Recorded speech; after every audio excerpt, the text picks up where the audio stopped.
없었고 남들처럼 조금씩만 아끼며 살았을 뿐이었습니다. 그런데 일은 너무 빨리, 너무 조용하게 무너졌습니다. 사실 가난은 갑자기 들이닥치는 법이 없습니다.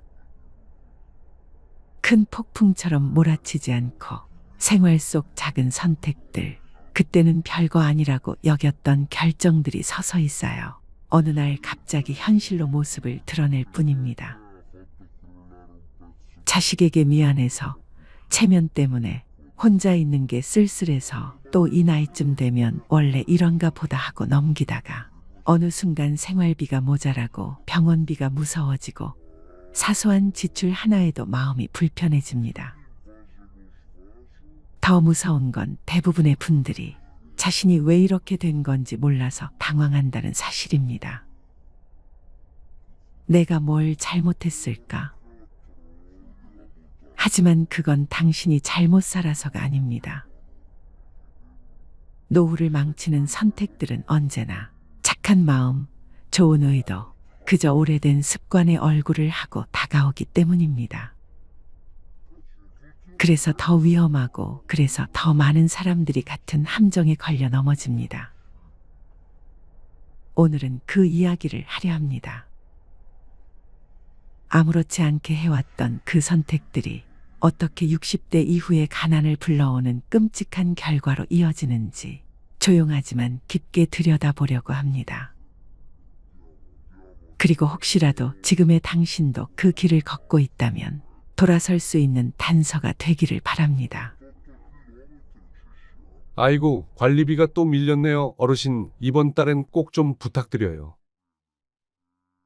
관리실 직원의 말에 김명자 할머니는 고개를 푹 숙였습니다.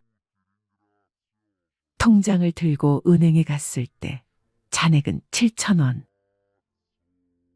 생활비를 인출한 지도 오래됐고 최근엔 아들 집에서 반찬을 좀 나눠줘서 겨우 끼니를 이어가고 있었습니다. 그런데도 그녀는 말합니다. 아들한테는 절대 손 안 벌려요. 민폐잖아요. 그런데 안타깝게도 장고는 이미 그녀의 의지를 배신한 지 오래였습니다. 명자 할머니의 이야기는 결코 남의 일이 아닙니다. 70이 넘도록 죽어라 일만 하며 살아왔는데 통장엔 늘 10만 원도 남지 않았다는 중장년층의 고백. 어쩌다 우리 세대의 통장은 이토록 텅 비었을까요? 왜 은퇴한 6070 세대들의 통장에는 100만 원도 남아있지 않은 걸까요? 많은 분들이 이렇게 말씀하십니다. 70 넘으면 그냥 조용히 집에만 있는 거지. 뭐 그렇게 돈이 들겠어요. 하지만 현실은 전혀 그렇지 않습니다. 퇴직 후 20년은 기본이고 30년을 넘기는 경우도 적지 않습니다. 65세 이후 평균 기대 수명은 84세를 넘어가고 있고 부부 중 한 사람이 90세 이상까지 사는 경우도 아주 흔해졌습니다. 하지만 대부분의 60대, 70대들은 아직도 이렇게 생각합니다. 노후는 그냥 연금으로 대충 살면 되겠지. 아프지만 않으면 되잖아. 나이 들면 돈 안 써. 하지만 현실은 달라요.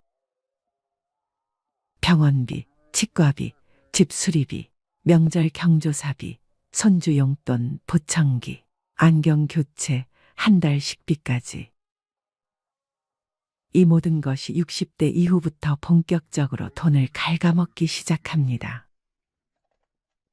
문제는 많은 분들이 아직도 50대처럼 쓰고 있다는 거예요. 그냥 한 달에 몇십만 원은 나가게 되더라고 하는 식으로요. 그게 바로 위험의 시작입니다. 노후는 안 써도 돈이 새는 시기예요. 쓰지 않아도 세월이 가져가는 돈이 있다는 걸 모르고 지나가다 보면 어느 순간 통장 잔고가 0원이 됩니다. 또 자존심이 문제인 경우도 많습니다. 가난해도 남에게 손 안 벌리는 것, 부족해도 자식에게 부담 주지 않는 것. 이게 미덕처럼 여겨져 왔어요. 그런데 자존심은 준비 없는 사람에겐 아무런 방패가 되어주지 않습니다. 자존심을 지키려면 돈이 필요합니다. 체면을 유지하려면 자산이 있어야 합니다. 자존심은 스스로를 지탱하는 강한 무기이지만 그 안에 든 칼날은 현실이 닿는 순간 너무 쉽게 부러지죠. 그러니 자존심이 강한 분일수록 더욱더 철저한 준비가 필요합니다. 그런데 놀랍게도 그런 분들이 나는 괜찮아 하며 대비를 등한시합니다. 결국 통장에 100만 원도 없는 채로 병원 앞에서 고개를 떨구게 되는 겁니다. 그리고 또 하나, 자식이 있으니까 괜찮다고 믿는 겁니다. 통장에 잔고가 없는 분들에게 이유를 물으면 종종 이렇게 대답하십니다. 나도 애들 키웠고 애들이 있으니까 그래도 어디 가서 굶기야 하겠어. 그런데 이 믿음은 현실을 외면한 환상입니다. 오늘날 30대, 40대 자녀들은 자신조차 감당이 어려운 세대를 살고 있어요. 물가 상승률, 집값, 교육비, 대출이자, 치솟는 보험료, 이들은 이미 삶에 쫓기고 있으며 부모까지 부양할 여력은 턱없이 부족합니다. 그럼에도 불구하고 여전히 많은 부모님들이 자식이 있으니까란 생각으로 저축을 미루고 부동산만 믿고 의료비 대비를 하지 않아요. 그리고 어느 날 자식의 차가운 한마디를 듣게 되죠. 엄마, 아빠, 저희도 솔직히 너무 힘들어요. 이때 깨닫게 됩니다. 아, 자식은 노후 대책이 아니었구나. 또, 돈이 없어서 못 모았어요. 라는 말을 참 많이 듣습니다. 물론 맞는 말이죠. 벌이가 적어서 저축 못했다는 분들 많습니다. 돈이 남아야 모으지요. 그런데 현실은 이렇습니다. 돈이 남아서 저축하는 게 아니라 저축을 하니까 남는 겁니다. 하루 1,000원, 한 달 3만 원. 이 금액을 무시해온 분들이 대부분이에요. 그깟 돈이 무슨 의미가 있겠어 하고 넘기다가 10년이 지나도 20년이 지나도 통장엔 여전히 0이 찍혀 있습니다. 반면 정말 소득이 적어도 매달 3만 원, 5만 원씩 꾸준히 모아온 분들은 그래도 급할 땐 꺼낼 게 있어서 다행이에요 라고 말하십니다. 문제는 금액이 아니라 습관입니다. 작은 돈을 소중히 여긴 사람은 언젠가 큰 돈도 제대로 다룰 수 있게 됩니다. 그리고 또 이런 말씀도 하세요. 그냥 아프지만 않으면 돼요. 하지만 노후의 가장 큰 지출은 바로 병원비입니다. 특히 치과, 안과, 정형외과는 보험이 잘 안 되거나 비용이 큽니다. 의외로 큰 돈이 드는 항목이 청력 저하, 백내장, 무릎 연골 수술, 틀니, 임플란트 그리고 각종 검진비입니다. 문제는 이런 항목은 대부분 계획되지 않은 지출이라는 겁니다. 통장에 100만 원도 없는 분들은 이런 의료비 앞에서 항상 무력해집니다. 아이고, 그거는 나중에 아프면 그때 생각해보지. 하지만 그때는 갑자기 오고 그때 돈이 없으면 삶의 질이 수직낙하합니다. 그런가 하면 삶의 낙이 없다고들 하십니다. 여가와 취미가 없다 보니 지출이 감정적으로 이루어지는 경우가 많습니다. 책을 사는 것도, 걷기 좋은 운동화를 사는 것도 아깝다고 생각하면서 술자리에는 쉽게 지출하죠. 내가 이 나이에 친구라도 만나야지. 그러다 보니 남는 게 없습니다. 자기만의 여가나 취미가 없는 사람은 감정 소비를 반복하고 결국 빈 통장만 남깁니다. 또 이런 말도 있습니다. 나중에 모으려고 했지. 그런데 기억하셔야 합니다. 돈을 모으는 데에는 나중이 없습니다. 지금 시작하지 않으면 그 나중은 오지 않습니다. 통장에 100만 원도 없는 70세 어르신들이 공통적으로 하는 후회는 딱 하나입니다. 조금이라도 일찍 시작할 걸. 많은 분들이 이렇게 말씀하세요. 나 정말 검소하게 살았어요. 사치 같은 건 절대 안 했어요. 하지만 현실은 다릅니다. 작은 사치, 반복된 소비, 습관적 지출, 이 모든 것이 누적된 결과입니다. 매일 마시는 5,000원짜리 커피, 정기 배송 구독 서비스, 다 못 쓰는 건강식품, 자식과의 식사 후 결제 습관. 이런 습관적 소비는 눈에 보이지 않기에 더 무섭습니다. 누구보다 검소하다고 믿었던 사람들이 가장 위험한 지출을 하고 있는 경우가 많습니다. 돈보다 사람을 믿는다고요. 멋진 말입니다. 그런데 실천이 불가능합니다. 사람도 관계도 존엄도 결국 돈 위에 세워져야 지속될 수 있기 때문입니다. 돈이 없으면 선택지가 줄어들고 자존감이 흔들리며 좋은 것을 알아도 실천하지 못하게 됩니다. 그리고 마지막으로 이런 체념이 가장 무섭습니다. 이 나이에 뭘 하고 희망을 아예 꺼버리는 거요. 하지만 정말 그럴까요? 지금 이 영상을 보신다면 아직 늦지 않았습니다. 1만 원부터 시작하세요. 매일 가계부를 써보세요. 하루에 커피 한 잔 안 마시고 저축하세요. 당장 1년 뒤 당신의 통장은 달라질 수 있습니다. 70세에도 인생은 다시 시작할 수 있습니다. 통장 잔고가 0원이어도 오늘부터 진짜로 변화하고자 하는 의지가 있다면 그 인생은 마이너스에서 플러스로 향할 수 있습니다. 작은 돈을 무시하지 마세요. 주관 없는 소비를 경계하세요. 자식이 아닌 나의 힘으로 설 준비를 지금 하세요. 그리고 꼭 기억하세요. 돈이 없어서 불행한 게 아닙니다. 돈이 없는데도 바꾸려 하지 않을 때, 그때 진짜 불행이 시작됩니다.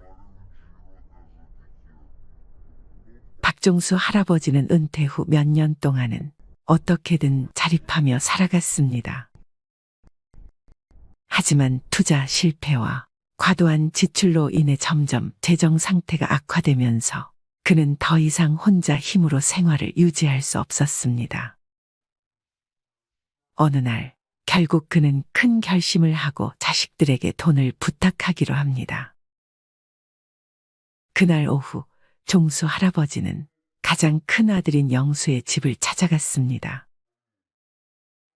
평소에도 자주 오가던 집이었지만 오늘은 발걸음이 무거웠습니다. 초인종을 누르자 영수가 문을 열어주었습니다. 아버지, 웬일이세요? 오랜만에 오셨네요. 종수 할아버지는 어색하게 웃으며 집 안으로 들어갔습니다. 따뜻한 차를 대접받으며 그는 몇 번이나 입을 때려다가 다시 다물었습니다. 결국 마음을 굳게 먹고 조심스럽게 말을 꺼냈습니다. 영수야, 아버지가 정말 미안한데 이번 달 생활비가 부족해서 좀 도와줄 수 있겠니? 영수는 순간 당황한 듯 멈칫했습니다. 그는 이미 가정의 생계를 위해 열심히 일하고 있었고 아이들의 교육비와 각종 생활비로 부담이 컸기 때문입니다. 그러나 아버지를 외면할 수는 없었습니다. 네, 아버지 얼마나 필요하세요? 종수 할아버지는 잠시 머뭇거리다 조심스럽게 말했습니다.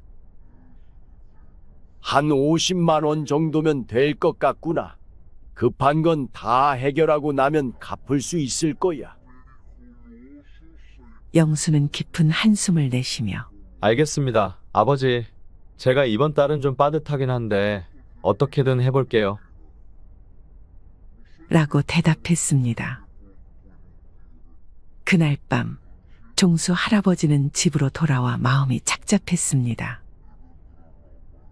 자식에게 손을 벌린다는 것이 자존심에 큰 상처를 입혔고 자신이 얼마나 비참한 처지에 놓여 있는지를 실감했습니다.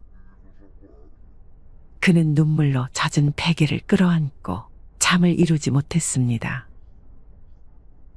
며칠 후 딸 영희에게도 같은 부탁을 해야만 했습니다. 그는 딸의 집에 방문하여 손녀와 함께 시간을 보내다가 어렵게 입을 열었습니다. 영희야, 아빠가 정말 미안한데 생활비가 좀 부족해서 말이다. 내가 조금 도와줄 수 있을까? 영희는 놀란 표정을 감추지 못했습니다. 아빠, 무슨 일이세요? 요즘 많이 힘드신가 봐요.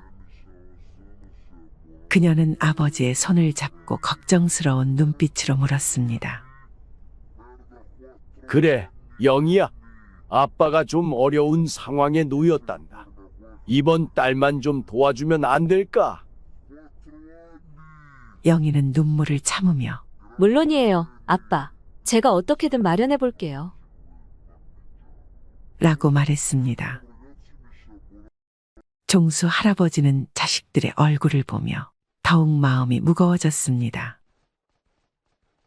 자식들에게 짐이 된다는 사실이 그를 괴롭혔고 그는 자신이 잘못된 결정을 내렸음을 후회하며 자책했습니다. 자식들에게 손을 벌릴 때마다 그는 더욱 비참해졌고 그들에게 부담을 주는 자신의 처지가 너무도 서글펐습니다. 이렇게 박종수 할아버지는 말년에 자식들에게 돈을 부탁하며 비참한 나날을 보냈고 자식들은 그런 아버지 때문에 힘들어했습니다. 그는 자식들에게 미안함과 고마움을 동시에 느끼며 자신의 실수로 인해 가족 모두가 고통받고 있다는 사실에 깊은 후회를 했습니다. 종수 할아버지는 자식들에게 손을 벌린 이후 자신의 과거를 돌아보며 많은 후회를 하게 되었습니다. 그는 젊은 시절에 많은 잘못된 선택을 했다는 것을 깨달았습니다. 특히 몇 가지 지출은 그의 재정 상황을 악화시키는 큰 원인이었습니다. 첫째로, 종수 할아버지는 젊었을 때 친구들과의 술자리에 많은 돈을 썼습니다. 그는 술을 좋아했고 친구들과 어울리는 것을 즐겼습니다. 매주 금요일 저녁마다 그는 친구들과 함께 술집에 가서 밤늦게까지 술을 마셨습니다. 그때는 재미있고 즐거운 시간이었지만 그렇게 쓴 돈이 한 달, 한 해를 넘어가며 상당한 금액이 되었음을 나중에야 깨달았습니다. 그는 그 돈을 저축하거나 투자했다면 지금과는 다른 상황이었을 것이라고 후회했습니다. 둘째로, 종수 할아버지는 무리한 모임과 회식에 큰 돈을 썼습니다. 회사에서 중요한 자리나 회식이 있을 때마다 그는 자신이 적극적으로 나서서 계산을 하곤 했습니다. 후배들과 동료들에게 좋은 인상을 주고 싶어 했기 때문입니다. 그는 자신의 지갑을 열며 후배들에게 인심을 베푸는 것이 당연하다고 생각했지만 그로 인해 쌓인 비용은 그의 재정에 큰 부담이 되었습니다. 셋째로 종수 할아버지는 가족 여행에 많은 돈을 썼습니다. 그는 가족들과의 추억을 만드는 것이 중요하다고 생각해 자주 여행을 떠났습니다. 해외여행도 여러 번 다녀왔고 국내에서도 좋은 숙소와 맛있는 음식을 즐기기 위해 아낌없이 돈을 썼습니다. 물론 가족들과의 추억은 소중하지만 그로 인해 재정적 여유가 사라진 것을 후회했습니다. 넷째로 그는 고급 소비품에 많은 돈을 썼습니다. 명품 가방, 고급 시계, 최신 전자기기 등을 사면서 그는 일시적인 만족감을 느꼈지만 나중에 그것들이 자신의 삶에 얼마나 큰 영향을 미쳤는지 깨닫게 되었습니다. 특히 명품 소비는 주변 사람들에게 자신을 과시하기 위한 것이었지만 그로 인해 큰 금액이 낭비되었습니다. 마지막으로 종수 할아버지는 자식들에게 과도한 지원을 했습니다.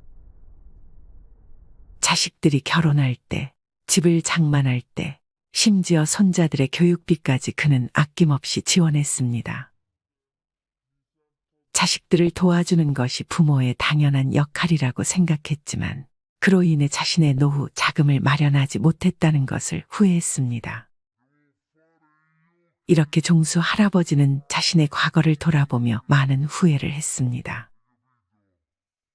그는 자식들에게 부담을 주지 않기 위해 신중하게 재정 관리를 했어야 했다는 것을 깨달았습니다.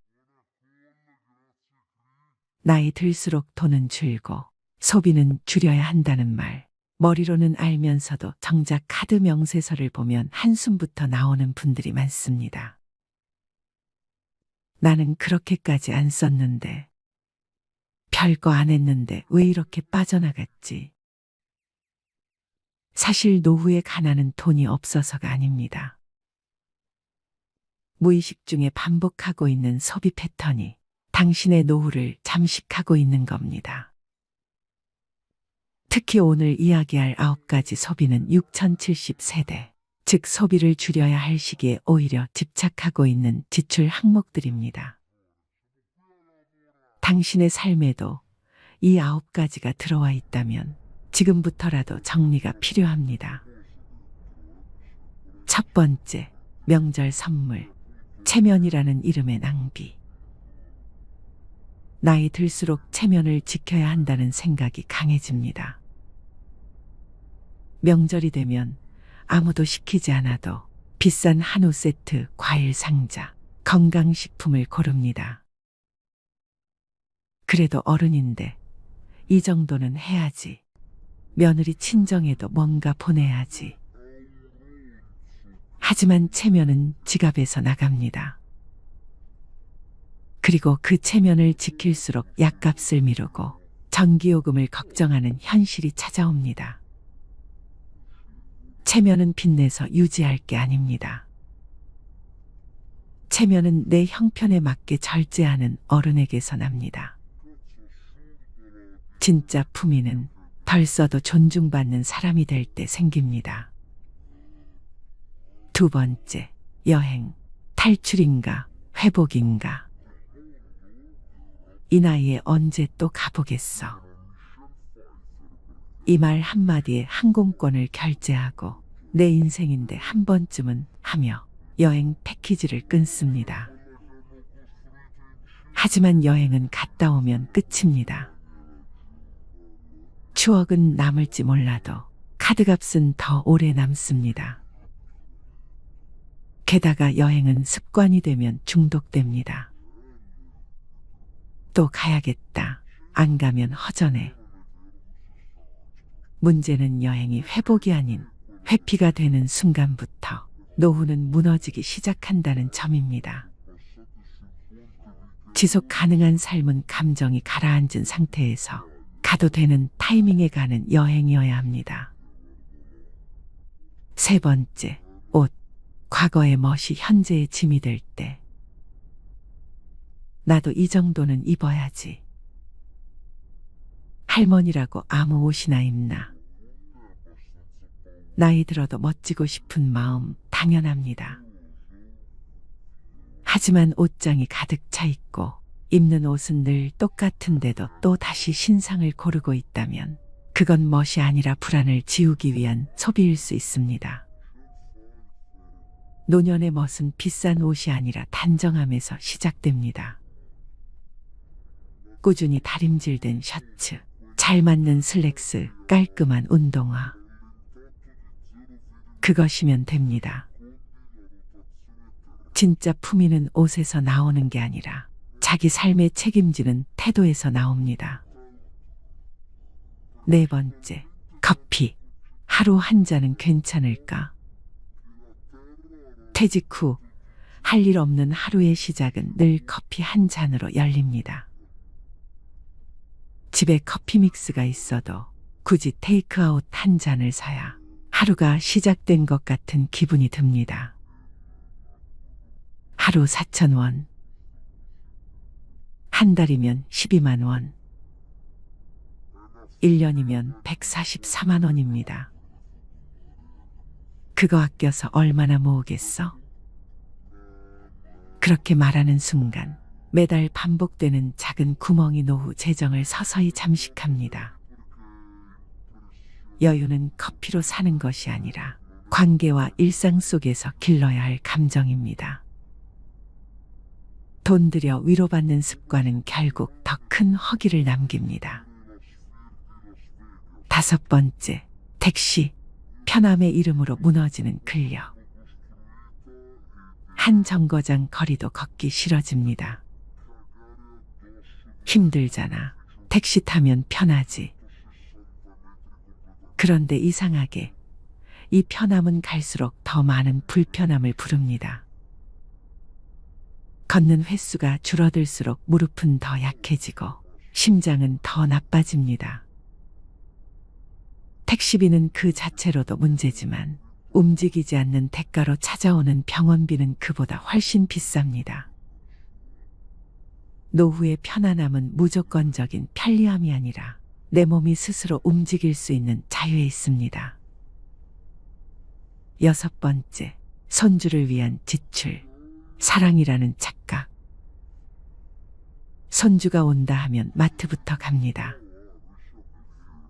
과자, 장난감, 옷, 용돈까지. 그래도 할머니인데 뭐라도 해줘야지.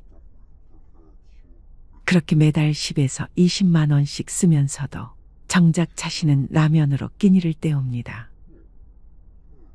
그런데 손주는 과자나 돈보단 할머니가 해준 이야기와 밥을 더 오래 기억합니다. 사랑은 사는 것이 아닙니다. 시간을 함께 보내는 것, 함께 눈을 맞추는 것이 진짜 사랑입니다. 지갑이 아니라 마음으로 손주를 대하세요. 일곱 번째, 경조사비. 관계라는 이름의 강요. 친구 아들 결혼이라는데 다들 10만 원 낸다더라. 나만 5만 원 하면 이상하게 보이겠지. 경조사비는 기준이 없습니다. 그래서 더 어렵습니다. 그러나 중요한 것은 당신의 형편과 마음입니다. 남들이 10만 원 낸다고 나도 무리해서 맞추다 보면 정작 당신 자녀의 결혼식엔 통장이 비어 있을 수 있습니다. 경조사비는 투자가 아닙니다. 돌려받지 못할 수도 있습니다. 그래서 더욱 신중하고 절제 있게 써야 할 지출입니다. 여덟 번째, 건강식품. 건강은 사는 게 아니다. 이거 먹으면 혈압 내려간대요. 간에 좋다니까 한번 먹어보려고요. TV, 유튜브, 카톡, 곳곳에서 들려오는 기적의 약들. 하지만 정작 병원에서는 별 효과 없습니다 라는 말만 돌아옵니다. 건강은 한 알로 회복되는 것이 아니라 식사, 수면, 운동, 스트레스 관리라는 기본에서 회복됩니다. 믿음으로 삼킨 알약이 당신의 노후를 지켜주지 않습니다. 건강은 소비가 아니라 생활입니다. 9번째, 자동차. 탈 수 있는가, 감당할 수 있는가. 차가 있어야 어딜 가든 편하지. 이 나이에 버스 타기엔 좀. 차는 편리하지만 주유비, 보험료, 정기검사, 수리비, 주차비, 감가까지 계속해서 돈을 잡아먹습니다. 특히 쓰지 않으면서도 가지고만 있는 차는 가장 비싼 소비입니다. 탈 일이 없다면 차를 유지하지 않는 것도 선택입니다. 진짜 자유는 가지지 않아도 불안하지 않은 상태에서 생깁니다. 사람은 더 가지는 싸움에서 행복해지는 것이 아니라 덜 가지는데도 괜찮아지는 싸움에서 자유로워집니다. 누군가는 말합니다. 나이 들면 소박하게 살아야 한다. 하지만 진짜 소박함은 절제가 생활이 된 사람에게서 나옵니다. 아리스토텔레스는 이렇게 말했습니다. 훌륭한 삶이란 많은 것을 소유한 사람이 아니라 적게 필요로 하는 사람에게 주어진다. 당신의 소비 습관은 지금 당신이 어떤 사람인지 말해주는 거울입니다. 그 거울을 마주하고 불필요한 것들을 하나씩 덜어낼 때 비로소 당신의 삶은 가난에서 벗어나기 시작합니다. 더 벌 수 없다면 덜 쓰는 것이 지혜입니다. 덜 쓰는 삶이 결국 더 오래, 더 평온하게 당신을 지켜줄 것입니다. 오늘은 우리 삶과 직결되는 그러나 너무나 무겁고도 피할 수 없는 주제를 함께 나눠보려고 합니다. 바로 대한민국 경제에 불어닥친 역대급 위기. 그리고 그 안에서 평범한 사람들이 어떻게 가난해지고 있는가 하는 문제입니다. 많은 분들이 이렇게 말씀하십니다. 자영업자는 장사가 안 되니 힘들겠지. 그래도 직장인은 좀 낫지 않겠나? 하지만 안타깝게도 그렇지 않습니다. 오늘 제가 말씀드릴 내용은 직장인조차 안전하지 않다는 현실입니다. 그리고 그 현실은 이미 수많은 기사와 통계, 주변의 사례를 통해 드러나고 있습니다. 먼저 숫자 하나를 짚고 넘어가야 합니다. 2025년 2분기 한국은행이 발표한 가계부채 총액은 1952조 원을 넘어섰습니다. 사상 최고치입니다. 여러분, 1952조라는 숫자는 너무 커서 피부에 와닿지 않으실 수 있습니다. 그럼 이렇게 생각해 보십시오. 우리나라에서 경제 활동을 하는 모든 사람들이 1년 동안 한 푼도 안 쓰고 번 돈을 다 모아도 이 빚을 다 갚기는 어렵습니다. 즉, 우리 사회 전체가 빚 위에 아슬아슬하게 위태롭게 서 있다는 겁니다. 가계부채 문제는 단순히 숫자가 많다는 의미를 넘어섭니다. 문제는 이 빚이 더 이상 감당할 수 없는 수준에 이르렀다는 데 있습니다. 한국은행과 금융감독원이 발표한 통계에 따르면 은행권 신용카드 대출 연체율이 최근 20년 만에 최고치를 기록했습니다. 카드 대금을 갚지 못하는 사람들이 그만큼 많아졌다는 뜻입니다. 여러분, 카드 연체는 단순히 돈 관리를 못했다 수준의 문제가 아닙니다. 연체가 늘어난다는 건 평범한 가정들조차 현금 흐름이 막혔다는 신호입니다. 예전에는 경제적 어려움이 특정 계층의 문제였다면 이제는 직장인, 중산층, 은퇴 준비를 하던 사람들까지 동시다발적으로 무너지고 있는 겁니다. 많은 분들이 이렇게 말씀하시죠. 내가 가난하다 해도 그건 상대적일 뿐이지. 남들이 더 잘 사니까 상대적으로 가난하게 느끼는 거지. 하지만 지금 대한민국에서 벌어지고 있는 일은 상대적 빈곤이 아닙니다. 지금은 소득이 있어도 월급을 받아도 빚과 지출 때문에 생활이 무너지는 절대 빈곤의 시대입니다. 이게 바로 우리 사회가 직면한 가장 큰 문제입니다. 요즘 언론에 자주 등장하는 단어가 있습니다. 바로 푸어입니다.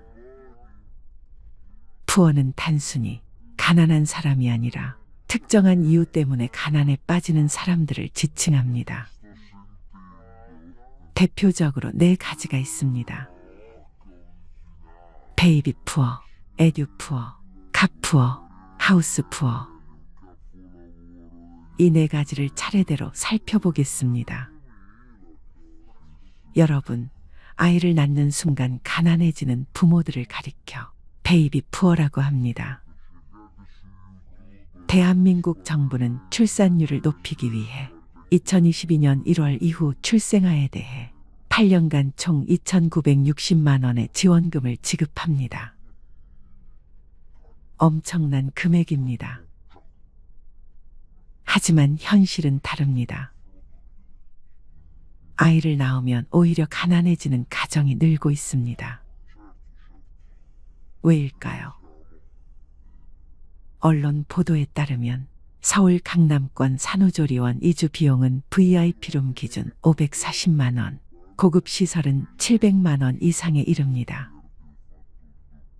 전국 평균 산후조리원 비용도 300만 원 이상입니다.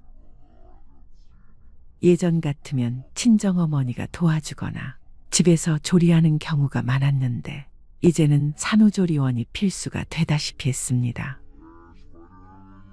거기에 초음파 입체 사진 촬영, 태교 해외여행, 만삭 사진 촬영이 더해집니다. 언론에 따르면 태교 여행 시장은 매년 20% 이상 성장하고 있고 만삭 사진 촬영 비용은 기본 50만 원에서 100만 원을 넘깁니다. 또 아이가 태어나면 유모차, 카시트, 아기 침대 같은 육아용품을 대부분 해외 유명 브랜드로 구매합니다. 명품 유모차 가격은 100만에서 200만 원대가 기본이고 고급 제품은 400만 원이 넘습니다. 결국 국가에서 주는 2,960만 원은 몇 달 만에 사라지고 가정은 빚더미에 앉게 됩니다. 이게 바로 베이비 푸어의 현실입니다. 2번째는 에듀 푸어입니다. 아이 교육비에 집안 살림이 무너지는 경우를 말합니다. 통계청에 따르면 2024년 우리나라 초중 고 학생 1인당 월 평균 사교육비는 54만 원입니다. 2 아이를 키우면 100만 원을 훌쩍 넘습니다. 서울 강남이나 목동 같은 교육 특구 지역은 한 달에 수백만 원이 기본입니다. EBS 조사에 따르면 학부모의 60%가 경제적 부담이 심하다고 답했지만 동시에 학원을 줄일 수 없다고 말합니다. 왜일까요? 바로 불안감 때문입니다. 우리 아이만 안 시키면 뒤처지지 않을까? 이 불안이 결국 빚을 늘리고 가정을 휘청이게 합니다. 이런 가정이 바로 에듀푸어입니다. 3번째는 카푸어입니다. 자동차가 삶을 갉아먹는 경우입니다. 자동차 업계 통계에 따르면 최근 30, 40대뿐 아니라 50대 이상 중장년층 사이에서도 월 소득 대비 과도하게 비싼 차를 구매하는 사례가 늘고 있습니다. 특히 수입차 시장 점유율이 20%를 넘어섰는데 이 수입차 구매자 중 상당수가 대출 리스로 차량을 구입했습니다. 경제 전문가들이 계산하는 차량 지수라는 게 있습니다. 차량 가격 나누기 월 소득 은 차량 지수인데 정상 범위는 0.7에서 1.5입니다. 하지만 최근 조사에서는 2.0을 넘는 경우가 많았습니다. 즉, 월 소득의 9개월치 이상을 자동차에 쓰는 겁니다. 여러분, 차는 재산이 아니라 소모품입니다. 그런데 체면과 허영 때문에 무리하게 큰 차, 비싼 차를 사는 순간 그 사람은 카푸어가 되어버립니다. 마지막이자 가장 심각한 문제는 하우스푸어입니다. 집 한 채의 모든 걸 묶어둔 사람들입니다. 2025년 8월 조선일보 땅집고 기사에는 서대문구에 사는 69세 A씨 사례가 보도됐습니다. 그는 10여 년 전 7억 5천에 산 아파트를 지금은 15억에 보유하고 있습니다. 겉보기엔 부자 같지만 월 소득은 국민연금과 이자를 합쳐 250만 원에 불과합니다. 대출을 다 갚지도 못했고 생활비는 빠듯합니다. 집값은 2배가 되었지만 생활은 전혀 나아지지 않은 겁니다. 이런 경우를 두고 15억짜리 집을 가진 빈곤층이라고 부르는 겁니다. 실제로 서울의 아파트 평균 가격은 14억 원, 중위 가격은 10억 6,200만 원입니다. 많은 사람들이 대출을 끼고 집을 삽니다. 그런데 이자를 계산해 보면 6억 대출만 해도 10년간 갚아야 할 이자가 2억 6,500만 원입니다. 집값이 조금 오른다고 해도 결국 손에 남는 건 거의 없습니다. 이게 바로 하우스푸어의 현실입니다. 여러분, 직장만큼은 안전하다고 생각하시나요? 하지만 그렇지 않습니다. 2025년 8월 20일자 중앙일보 기사에는 충격적인 사례가 실렸습니다. 국내 1위 해운사였던 한진해운. 이 회사에서 27년간 근무해 상무 자리까지 오른 임원이 있었습니다. 직장인이라면 누구나 부러워할 만한 성공이었죠. 하지만 회사가 불황을 견디지 못하고 파산하자 그의 인생도 함께 무너졌습니다. 임원 경력이 있으면 다른 자리도 쉽게 구할 수 있을 거라 생각했지만 현실은 달랐습니다. 스카우트 제의도 없었고 결국 그는 택배 배송 기사로 일하게 됐습니다. 여러분, 이게 남의 얘기 같습니까? 직장인으로 성공 신화를 썼던 사람조차 하루아침에 무너질 수 있다는 겁니다. 나는 자영업자도 아니고 빚도 많지 않으니 괜찮다. 나는 은퇴했으니 상관없다. 그렇지 않습니다. 우리 사회 전체의 푸어가 늘어나면 소비가 얼어붙습니다. 사람들이 지갑을 닫으면 자영업자가 무너지고 기업 매출도 줄어듭니다. 기업이 위축되면 직장인의 일자리도 위협받습니다. 결국 이 문제는 우리 모두의 문제입니다. 여러분, 이제는 구조조정이 필요합니다. 첫째, 자산 구조조정.